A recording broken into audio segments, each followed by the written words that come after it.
What's up, guys? This is the Gospel According to Mark with a C. He is I and I am he. Just taking some time to tell you exactly what's on my mind. And guys, I want to talk to you a little bit about one Mr. Robert Johnson. Does anybody know who Robert Johnson is? Anybody? Hands?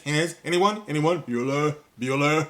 No? You don't know. All right. Well, Robert Johnson is not the guy who runs the restaurant over there. That's Howard Johnson. He's not the popular 80s star from Miami Vice. That's Don Johnson. No, Robert Johnson was the co-founder of BET, that is Black Entertainment Television Spark. Spark, it was television that was tailored towards black people. Spark, way before Tyler Perry. Spark, you had Robert Johnson. And Robert Johnson, he was that man. He was the man who was behind the network that brought us such shows as Video Soul, right? Video Soul with the dude with the bright eyes, right?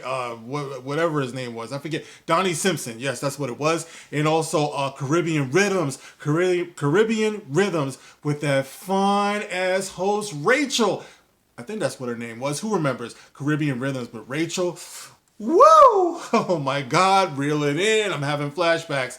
And Rap City, they had hard-hitting shows such as The Evening News with Ed Gordon. They had Our Voices with Bev or Beverly, whatever her name was. And also Teen Summit. I loved Teen Summit because back then they were actually encouraging kids to learn about the political process, to learn about the issues of the day, and not just, like the sensational ones like police brutality and things like that. They actually talked about things like their future and education. And it seems like in the late 80s to the mid 90s, we were moving in a really great direction, guys. But then it happened. Robert Johnson sold the company. He sold the company to Viacom, and that made him America's first black billionaire. I want to be a billionaire.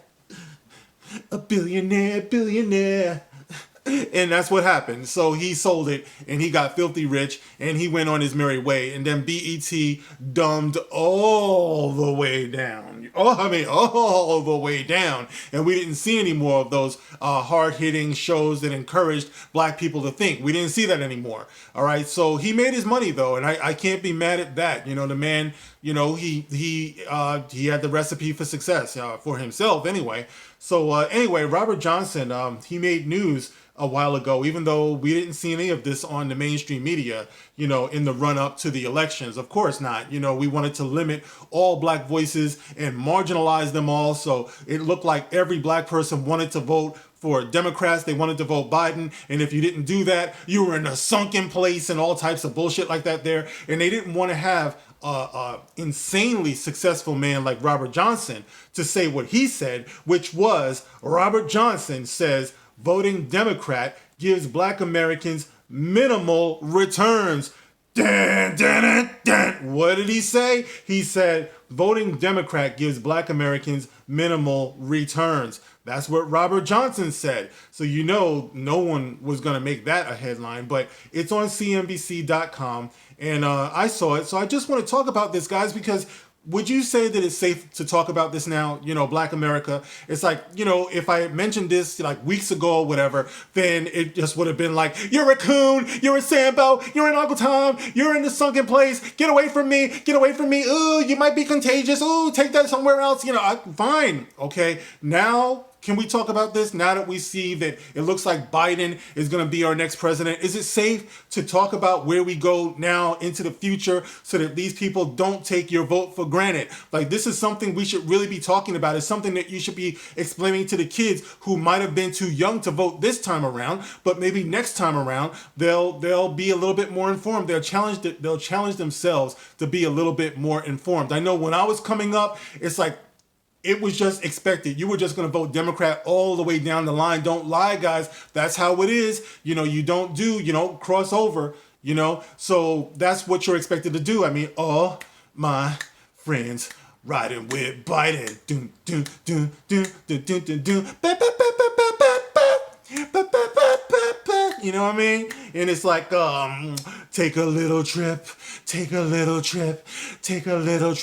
jail. That crime bill was a mother. But anyway, so that's how it's been. But my thing is, I think it's safe to talk about this now, right? So I'm going to share this, a little excerpt from this story that I saw here, because I feel like a billionaire actually can pass on some wisdom to us that we might be able to consider now that you voted for who you voted for, all right? There's no point in being afraid to think about these things, all right? And it will lessen the ability for someone to take your vote for granted and actually tell you that if you don't vote for me, you're not black, and that person isn't black, and he's telling you that a prerequisite and expectation of you being black, we gave you people the right to vote, but here's the thing, you vote for us, okay? Because you're black and you should just be happy. After all, your ancestors died.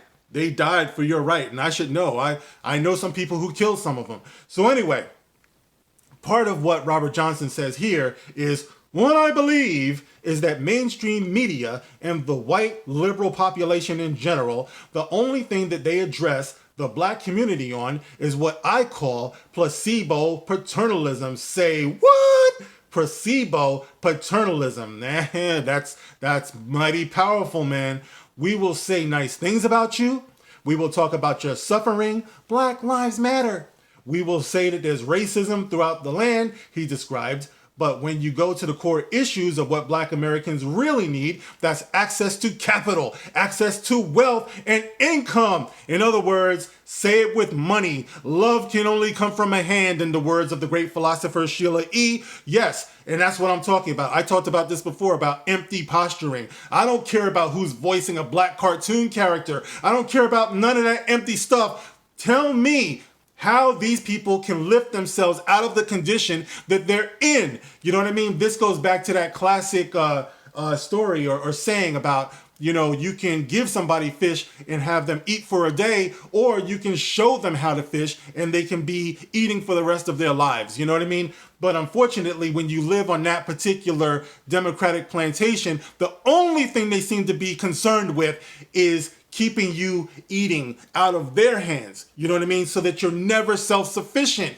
And that's a problem. That's something that they need to be held accountable for. Look at the condition of some of the schools in the black areas that are run by Democrats. You're voting for them, all right? So I don't want to hear about what the Republicans don't do. You don't vote for them. You don't talk to them. Because if you do talk to them, somebody else is going to call you a coon. So why the hell should they do anything for you when you don't even want to talk to them? Let's talk about who you are talking to. Let's talk about who you are voting for, all right? Let's do that so the next time around, you don't have to deal with that bull crap that if you don't vote for me, you're not black. They're taking you for granted. It's like a woman who's in a relationship and she wants this man to marry her, but he's not doing it, but he's banging her back out every weekend because he's getting the milk for free, as they say. Why should I marry you? She wants to be married. He's not going to marry her because he's getting all the perks of just being in the relationship. And that's the way it is with the black community. Why should they do anything for you? They're getting your vote no matter what.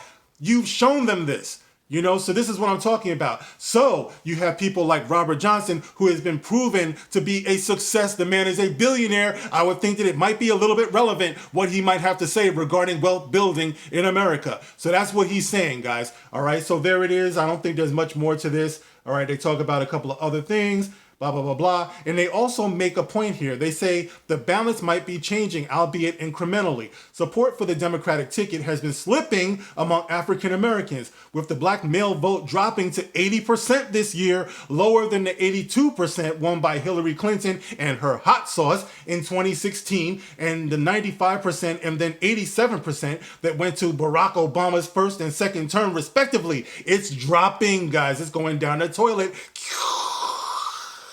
1 in 3 black men living in the Midwest voted for Trump this year, an NBC News poll of early and election day voters found.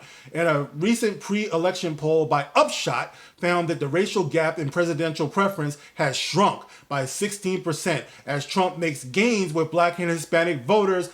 Well, you see what's happening. That means you better get Trump out of there fast, and anybody who's like him, because it seems like somehow people are beginning to understand that you actually do have to exist across the spectrum.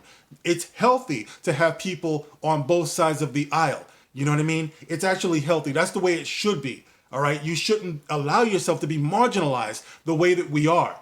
You know what I mean? But like I said, I just wanted to share this because I think it's kind of relevant what a billionaire might have to say. So I wanted to give it a little bit more voice. And guys, you can get in the comment section. Let me know how you feel about this. Is it safe to talk about this right now? Like I said, don't come back at me with what Trump said or what Republicans do or whatever the case may be. Don't do that, all right? I'm talking about holding those that you vote for accountable. Over the next 4 years, I want to know what Biden and what Harris are going to do. That you go at them. We voted for you in large numbers, and we've been voting for you. And what has it done? Take a walk through any hood in America. Come on now, stop fucking kidding yourself. Look at what it looks like. At what point do we start saying, what are you doing for us? And stop that nonsense. Well, he's the president of all the people, not just you people. Wait, you people, us people. Oh, yeah. All right, so this is what I'm talking about. All right, guys, that's it. That's all I'm going to say. Get in the comment section. Let me know how you feel about all of this. Is it time to talk about this? Can we do this now? Is it okay? All right, and as always, you can like, you can share, you can subscribe, and catch me on Twitter. The link to this article, the link to my Twitter page will be in the description box below. All right, guys, thanks for hanging out with me. I'll catch you on the next one. This is The Gospel According to Mark with a C. Rock on.